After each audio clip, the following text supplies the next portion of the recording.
Tu roules sur une route à deux voies. Le soleil glisse lentement derrière l'horizon. Le voyant d'essence s'allume. Devant toi, une petite ville. Et un seul conseil circule parmi ceux qui y vivent, ne t'arrête pas. Non, ce n'est pas le début d'un film à suspense.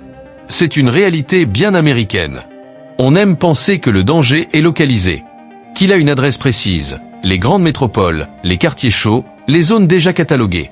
Mais si les endroits les plus violents du pays n'étaient pas bruyants, mais silencieux, et s'ils ressemblaient à ces petites villes tranquilles auxquelles on fait un signe de la main en passant, jusqu'à ce que la nuit tombe et que les chiffres parlent enfin? Ici, on ne parle pas de statistiques superficielles.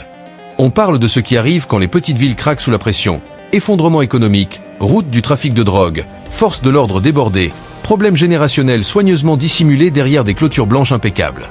Des endroits où la criminalité violente ne dépasse pas juste la moyenne nationale, elle l'humilie. Et quand les habitants te disent de ne pas t'arrêter, ce n'est pas de la parano. C'est de l'expérience. Dans cette vidéo, on va passer en revue 10 petites villes américaines si violentes que même les locaux déconseillent de s'y arrêter pour faire le plein. Oublie les grandes villes dont tout le monde parle. Ici, ce sont des noms que tu n'as probablement jamais entendus. Et justement, c'est là que réside le problème. Au fil du classement, tu vas découvrir des avertissements que tu ne verras jamais sur une brochure touristique, des données que beaucoup de classements ignorent, et même une ville qui semble plus sûre que Disneyland, jusqu'à ce que la nuit tombe. Plus troublant encore, l'un des endroits les plus dangereux de cette liste signale à peine ses crimes. Et personne ne t'explique vraiment pourquoi. Tu penses savoir où se cachent les zones les plus risquées des États-Unis? Reste bien jusqu'au bout. Crois-moi, tu n'es pas prêt pour la suite. Abonne-toi, pas pour l'algorithme, mais pour ta conscience situationnelle. On commence. Numéro 10, Bogalusa. À Bogalusa, en Louisiane, les arbres murmurent, l'asphalte se fissure, et le taux d'homicide fait passer la Nouvelle-Orléans pour un parc d'attractions. Et soyons clairs, cette ville n'est pas là à cause d'une mauvaise année. Sa violence est constante, installée, presque structurelle. Avec moins de 11 000 habitants, Bogalusa reste officiellement une petite ville. Mais en matière de criminalité, elle joue clairement dans une autre ligue. Les violences y sont 3 fois supérieures à la moyenne nationale, et les homicides ont tellement explosé ces dernières années que même The Guardian a parlé d'une zone de guerre déguisée. Des dizaines de fusillades en une seule année. Ce n'est pas un accident. C'est un système. Guerre de territoire, gangs enracinés, police sous-financée, mal équipée, parfois engluée dans des jeux politiques locaux. Un habitant résumait la situation ainsi sur Reddit. Ici, on n'appelle pas le 911. On appelle la famille. À la fois touchant et glaçant. Ironie du sort, Bogalusa signifie littéralement au sombre. Un nom qui colle parfaitement à la réalité. Sous le vernis du charme sudiste, on trouve un cocktail explosif. Pauvreté chronique, économie à genoux, méfiance généralisée envers les étrangers, et parfois même entre voisins. Quelques chiffres pour poser le décor. Environ 2200 crimes violents pour 100 000 habitants. Près de 30% de pauvreté. Un revenu médian autour de 24 000 $. Des maisons à 85 000 $ en moyenne. Certains locaux l'appellent même Bodilousa. Le surnom fait sourire, jusqu'à ce qu'on comprenne pourquoi. Tu traverses la ville au crépuscule. L'air est lourd, humide. Le soleil disparaît derrière un vieux château d'eau. Une station-service apparaît. Tu ralentis. Et puis tu te souviens des avertissements. Tu ne t'arrêtes pas. Tu continues. Sans même cligner des yeux. Et si tu trouves ça sombre, attends de voir la ville où les stations-service ne ferment pas plus tôt. Elles ferment définitivement. Numéro 9, Stilwell. Bienvenue à Stilwell, Oklahoma. La capitale mondiale de la fraise. Oui, vraiment. Sauf qu'ici, le taux de criminalité peut te cueillir bien avant les fruits. Moins de 4000 habitants. Et pourtant, assez de crimes violents pour occuper une équipe de policiers toute l'année.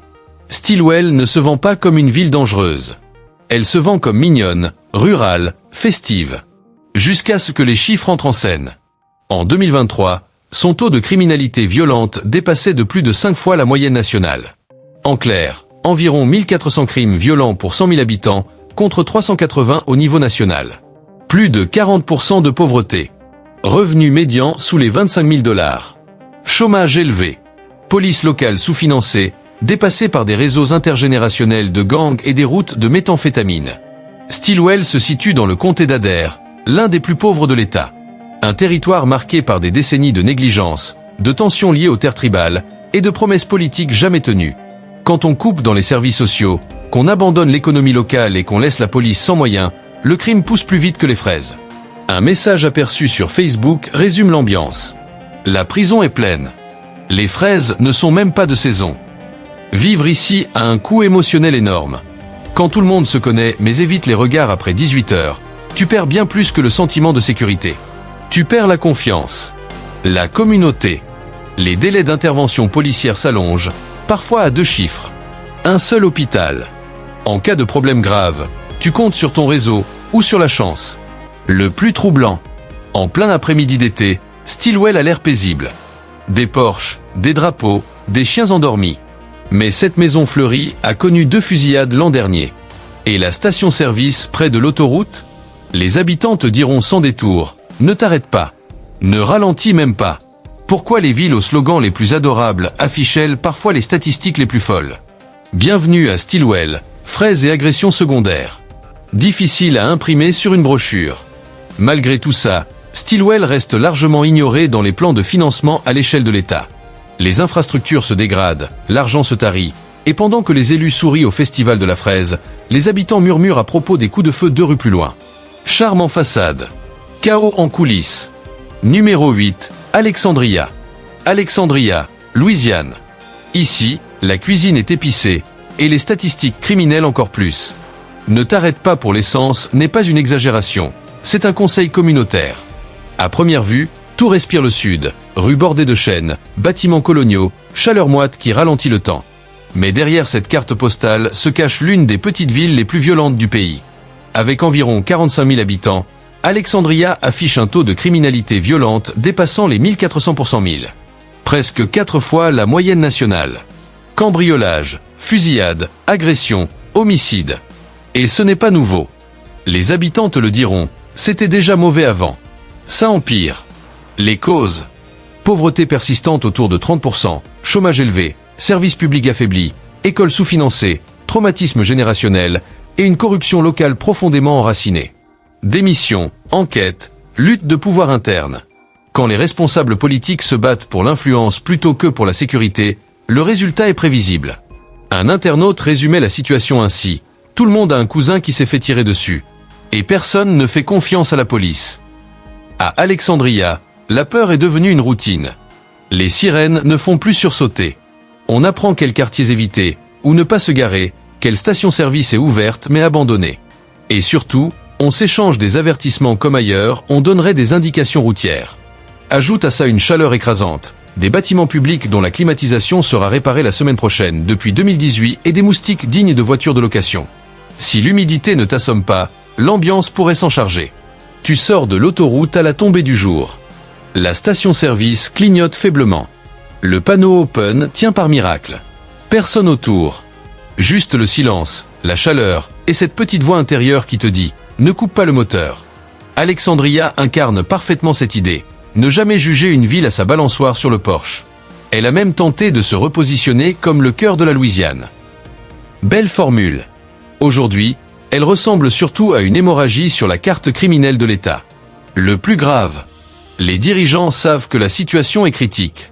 Un mémo budgétaire officiel de 2022 reconnaissait déjà les problèmes d'infrastructure et de sécurité. Traduction, ils savent. Mais soit ils ne savent pas comment agir, soit ils ne veulent pas. Et ça, c'est souvent le détail le plus dangereux. Numéro 7, Antranque. Antranque, Michigan. Un territoire minuscule, à peine quelques kilomètres carrés, mais une densité humaine, culturelle et criminelle qui te fait vérifier 2 fois la carte. Ici, tu trouves des pirogies à toute heure, l'appel à la prière qui résonne entre les immeubles, et des statistiques qui surprennent toujours ceux qui pensent connaître le coin. Antranque est une anomalie géographique. Une petite ville entièrement encerclée par Détroit, comme une poupée russe urbaine. Environ 28 000 habitants compressés dans un espace ridiculement restreint. C'est vivant, bruyant, incroyablement riche culturellement, et selon la rue, l'heure et l'ambiance, étonnamment instable. Historiquement, la ville a été construite par des ouvriers polonais de l'automobile, avant d'être transformée par des vagues successives d'immigration. Aujourd'hui, c'est l'une des villes les plus diverses des États-Unis. Ça, c'est la version officielle. La ligne en bas de page, celle qu'on ne met jamais en avant, c'est un taux de criminalité violente régulièrement plus de 2 fois supérieur à la moyenne nationale, porté surtout par les agressions et les vols. Concrètement, On parle d'environ 900 à 1000 crimes violents pour 100 000 habitants. Des crimes contre les biens largement au-dessus de la moyenne de l'État. Des loyers encore abordables pour la région, autour de 900 $, mais des revenus médians sous les 35 000. Et surtout, l'une des densités de population les plus élevées du Michigan. Et c'est là que tout se joue. Quand tu compresses pauvreté, sous-emploi, tension culturelle et manque d'espace dans un périmètre aussi réduit, la pression ne s'évacue pas, elle explose. Ajoute à ça des services municipaux sous-financés, une police débordée par le volume d'appels, et une administration locale souvent critiquée pour ses conflits internes. L'ambiance peut changer en quelques secondes. Un habitant résumait ça parfaitement. Excellente bouffe, des gens formidables, mais ne part jamais du principe que chaque rue est tranquille. Tout en tranque tient dans cette phrase. Vivre ici, ça a un coût invisible. Émotionnellement, tu développes très tôt une conscience aiguë de ton environnement. Tu sais quelle rue respire la vie, et lesquelles te regardent un peu trop fixement.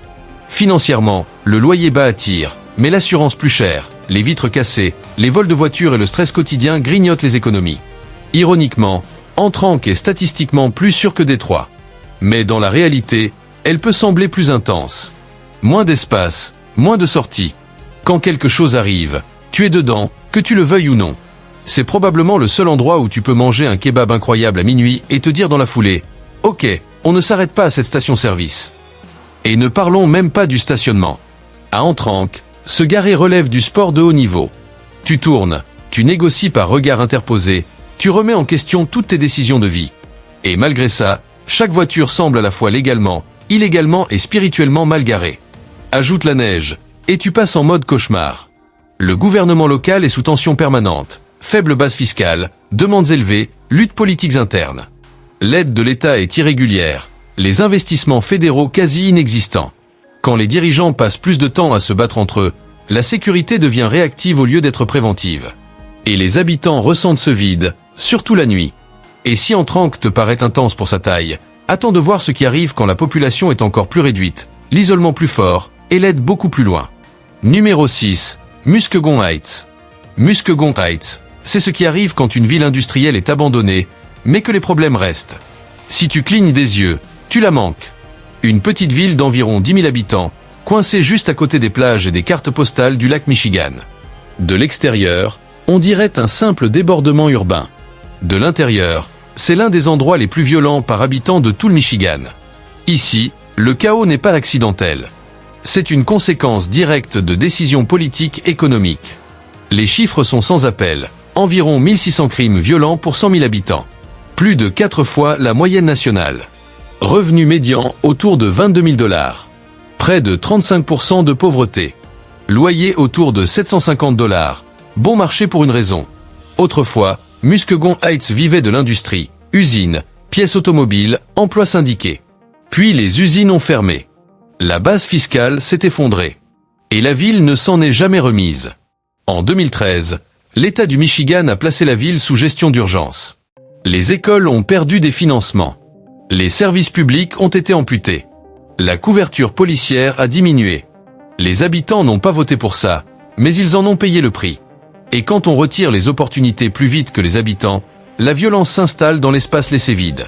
Un commentaire local résumait l'ambiance. Personne n'est vraiment surpris. Juste fatigué. Ce n'est pas de la peur. C'est de l'usure. Vivre ici, c'est rester constamment sur le qui-vive. On ne traîne pas. On ne flâne pas. La nuit tombe vite, la confiance encore plus. Financièrement, le loyer bas donne l'illusion d'un bon plan, jusqu'à ce que l'assurance explose, que les fenêtres soient brisées et que chaque économie se paie en tranquillité d'esprit. Petit moment de sarcasme. Oui, le loyer est bas. Mais la marge d'erreur l'est aussi. Ajoute l'hiver. L'effet de lac transforme la neige en mur blanc. Les rues sont à moitié déneigées, les trottoirs optionnels, les lampadaires clignotent comme s'ils négociaient leurs heures supplémentaires. Résultat, mode survie activé. Muskegon Heights n'a pas échoué. Elle a été gérée jusqu'à l'os. Les comptes ont été équilibrés, pas les vies. L'investissement n'est jamais revenu. Et quand l'État s'est retiré, il a laissé une ville avancée à l'inertie et à la bonne volonté. La politique compte. L'absence de politique encore plus. Et si tu penses que Muskegon Heights est dure parce qu'elle a été laissée pour compte, la prochaine ville montre ce que l'isolement peut produire. Numéro 5. Pine Bluff. Pine Bluff, Arkansas. Des parcs agréables, des rivières paisibles, et un taux de criminalité qui te pousse à faire le plein sans lâcher le volant ni le verrouillage des portes. Sur le papier, Pine Bluff coche toutes les cases de la ville de brochure. Verdure, rythme lent, atmosphère communautaire. Mais dès que tu regardes les chiffres, l'image se fissure. Environ 1650 crimes violents pour 100 000 habitants. Près de 5 fois la moyenne nationale. Criminalité contre les biens très élevés. Revenu médian autour de 29 000 $. Près de 37% de pauvreté. Un chômage constamment supérieur à la moyenne de l'État. Ici, les sirènes font partie du décor sonore. Les habitants plaisantent, un peu fatigués, en disant que c'est la bande-son officielle de la ville. Le contexte est connu, désindustrialisation, départ des entreprises, érosion de la base fiscale. Les autorités locales ont du mal à maintenir les services essentiels. Quand les budgets de sécurité fondent et que les programmes communautaires disparaissent, la tension devient la seule constante. Et voilà ce que les sites touristiques ne disent jamais. Les habitants ne te conseillent pas seulement où ne pas t'arrêter, mais aussi où ne pas marcher. Après la tombée de la nuit, la réponse est souvent polie, mais ferme, non. Pine Bluff se dit pittoresque. Elle oublie juste de préciser que le décor inclut parfois des douilles au sol. Imagine la scène. Tu es au bord de la rivière Arkansas au coucher du soleil. L'air est doux. Des enfants passent à vélo. Puis une sirène au loin. Pas pressée. Presque familière. C'est ça, Pine Bluff, de la beauté avec une ecchymose. Alors dis-moi, tu préfères un loyer bas avec des nuits tendues ou un loyer élevé avec des trottoirs silencieux? Dis pas cher mais flippant ou sur mes fauchés. Choisis ton poison. Abonne-toi, parce que savoir quelle ville éviter, aux États-Unis, c'est presque une compétence de survie. Les difficultés de Pine Bluff ne sont pas mystérieuses. Elles sont structurelles. Moins de recettes fiscales, moins de services sociaux, une police sous-financée. Quand l'État ne peut plus assurer l'essentiel, le crime s'invite, sans frapper. Et si Pine Bluff te donne l'impression que beauté et danger se frôlent dangereusement, attends la suite. La prochaine ville est encore plus calme en apparence. Et encore plus trompeuse. Numéro 4, Elwha. Elwha, Arizona. Une ville du désert qui a réussi l'exploit d'associer saut en parachute et gros titres criminels. Le tout au même arrêt. Située entre Tucson et Phoenix, en plein désert de Sonora, Elwha est surtout connue pour ses cieux infinis, ses terrains de golf et la plus grande zone de parachutisme au monde. Sur les photos, c'est propre, lumineux, presque apaisant. Mais quand on gratte la carte postale, le décor change. Ici, la probabilité d'être victime d'un crime violent tourne autour d'une personne sur 163. C'est plus élevé que dans la majorité des villes américaines, toutes tailles confondues. Le taux de criminalité violente avoisine les 7,7 pour 1000 habitants, au-dessus des moyennes de l'Arizona et du pays. Et les délits contre les biens ne sont pas en reste. Cambriolage et vol dépassent largement la médiane de l'État. De jour, Elwha peut sembler tranquille, presque endormie. Mais les habitants savent que tout dépend du quartier et de l'heure. Le nord est généralement perçu comme plus sûr. Le sud et le nord-ouest deviennent nettement plus tendus après la tombée de la nuit. Un commentaire en ligne résumait l'expérience avec humour. Elwha, c'est comme manger un dos nu. Sympa au début, puis à mi-chemin tu te demandes pourquoi t'es là. Et quand l'aéroport affiche plus de flyers de sécurité que certaines stations-service n'ont de panneaux de voisinage vigilants, tu comprends que quelque chose cloche. Ici, les panneaux de pub vantent le parachutisme à perte de vue. Sautez ici partout. Mais presque aucun message du type « Restez prudent ». Comme si l'Office du tourisme et la sécurité publique ne jouaient pas sur le même terrain. Imagine la scène. Le soleil du désert frappe ton pare-brise, des buissons roulent au loin, les montagnes découpent l'horizon. Tu quittes l'autoroute pour faire le plein. Le silence est total. Trop total. Et soudain, tu te demandes si tu n'as pas franchi une frontière invisible. Le problème n'est pas seulement la criminalité. C'est une ville qui grandit, coincée entre deux métropoles, avec des infrastructures et des forces de l'ordre qui n'ont jamais vraiment suivi le rythme. Budget serré, services étirés, pression constante. Alors, question simple, tu sautes d'un avion ici, mais tu t'arrêtes pour l'essence ou pas? Dis saut d'abord ou essence en dernier. Numéro 3, Marksville. Marksville ressemble au genre de ville où il ne se passe jamais rien. Jusqu'à ce que tu réalises à quel point il s'y est déjà passé trop de choses. Au cœur de la Louisiane, Marksville compte moins de 5000 habitants. Une place du tribunal, des cloches d'église, une rue principale figée dans le temps. Et pourtant, rapportée à sa population, la criminalité violente dépasse régulièrement celle de villes 10 fois plus grandes. Ce n'est pas du bruit statistique. C'est un signal clair. Les chiffres parlent, un taux de crime violent 3 à 4 fois supérieur à la moyenne nationale. Revenu médian autour de 27 000 $. Plus de 30% de pauvreté. Un parc immobilier vieillissant, peu de locations, un marché de l'emploi limité, principalement dans le public et les services. L'histoire de Marksville n'a rien d'aléatoire. Isolement, stagnation économique, ressources policières réduites, et surtout une rupture profonde de confiance après une affaire de tir policier très médiatisée il y a quelques années. Cet événement n'a pas créé la tension, il l'a mise à nu. Comme le disent certains habitants, ici, on n'appelle pas la police en premier. On appelle la famille. Ce n'est pas une tradition locale. C'est un symptôme. Vivre à Marksville, c'est apprendre la discrétion. On ne traîne pas dehors la nuit. On évite les rues qu'on ne connaît pas.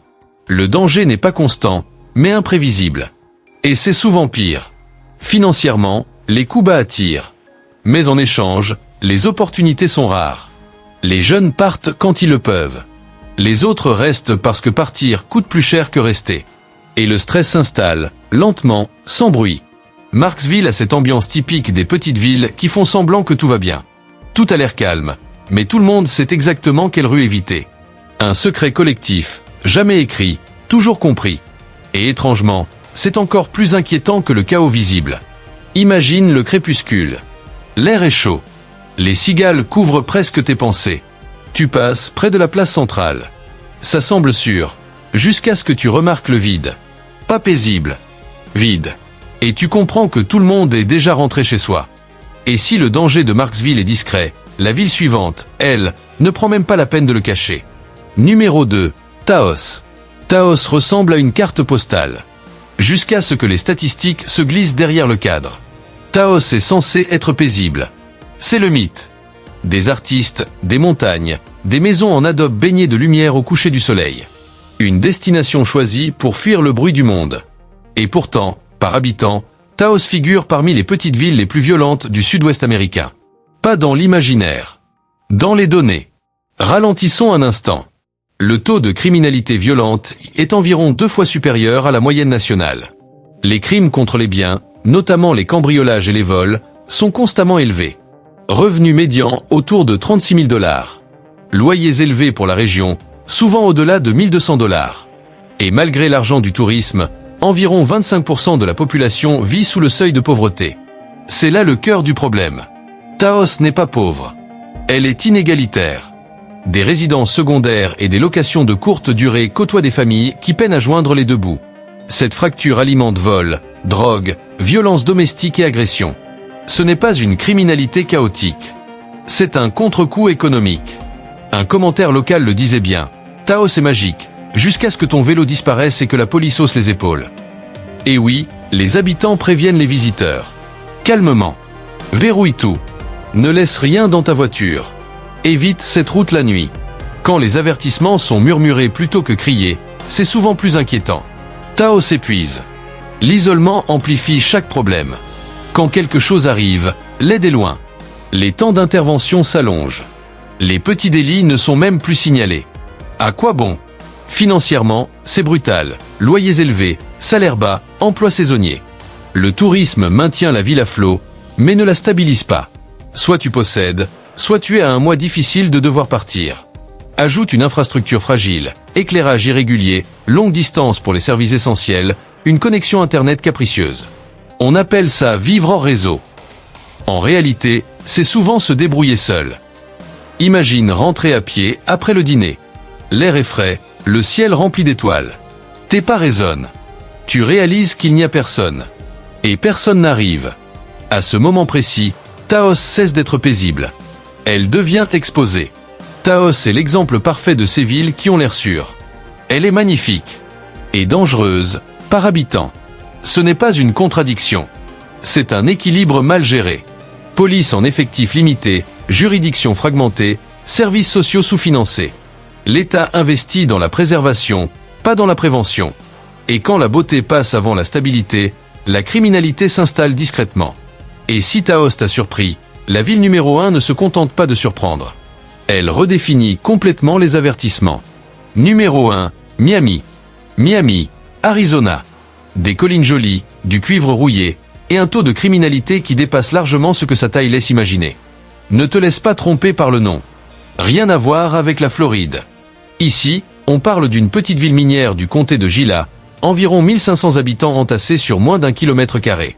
Sur le papier, c'est charmant, route panoramique, centre-ville à l'ancienne, chaleur typiquement arizonienne.